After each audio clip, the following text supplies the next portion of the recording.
کیا انہوں نے نہیں سمجھا کہ جس اللہ نے آسمانوں اور زمین کو پیدا کیا اور وہ ان کے پیدا کرنے سے تھکا نہیں، وہ اس بات پر بھی قادر ہے کہ مردوں کو زندہ کر دے؟ ہاں، کیوں نہیں، وہ ہر چیز پر قادر ہے۔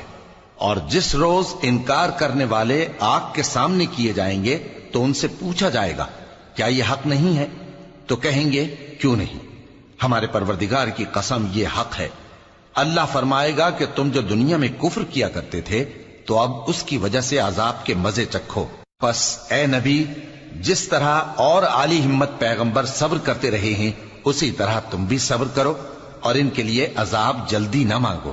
جس دن یہ اس چیز کو دیکھیں گے جس کا ان سے وعدہ کیا جاتا ہے تو یہ خیال کریں گے کہ گویا دنیا میں رہے ہی نہ تھے مگر گھڑی بھر دن۔ یہ قرآن پیغام ہے جو پہنچایا جا چکا، سو اب وہی ہلاک ہوں گے جو نافرمان